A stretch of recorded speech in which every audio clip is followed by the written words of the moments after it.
mumkin bizga olib ketish mumkin.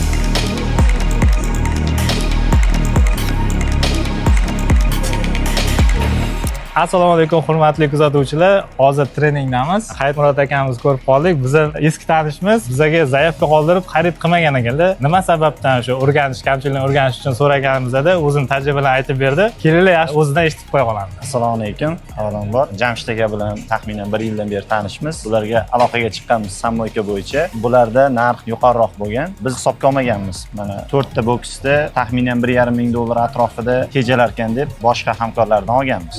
Natijada bizda kechikishlar, servisdagi muammolar bo'lgan. Bu 1,5 ming dollar, 4,5 ming dollarga tushgan.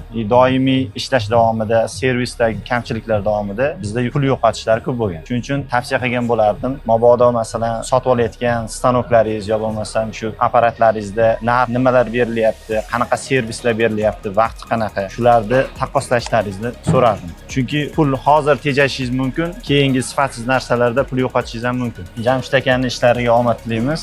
Artistchiklariga ham salom tilaymiz. Rahmat aka. Kelajakdagi ishlaringizga omad. Rahmat aka, siz ham ishlaringizga. Akaga hozir mana klikda o'tish uchun analitikalar olib berganmiz. Bemalol telefonda ko'rib tura oladilar. Shu umumiy tavsiya bu bizdan olmasangiz ham boshqa apparatlardan olsangiz ham albatta qiziqib olingki, narx evaziga nimalar yutasiz. Balki kafolatlanmagan bir qanchadir 3 oy kechikdi dedingizmi? 3 oy kechikdi. Misol uchun bir xili kelishib 3 oydan keyin qilib beradi. Balki servisda, balki apparatura farqlarida muammolar bo'lishi mumkin. Shu vaqtda qo'ydirilganda o'sha vaqt misol uchun oyiga 1,5 mingdan moyka ishlaganda 4,5 ming dollar bo'lishi mumkin edi. Umumiy ma'nodagi har doim eng biznes texnika olayotganda eng arzoniga uchmang. Narxga qo'shib nimalar berilishini albatta hisobga oling. E'tiboringiz uchun rahmat. Foydali bo'lgan bo'lsa do'stlaringizga ulashib qo'ying. Salomat bo'ling.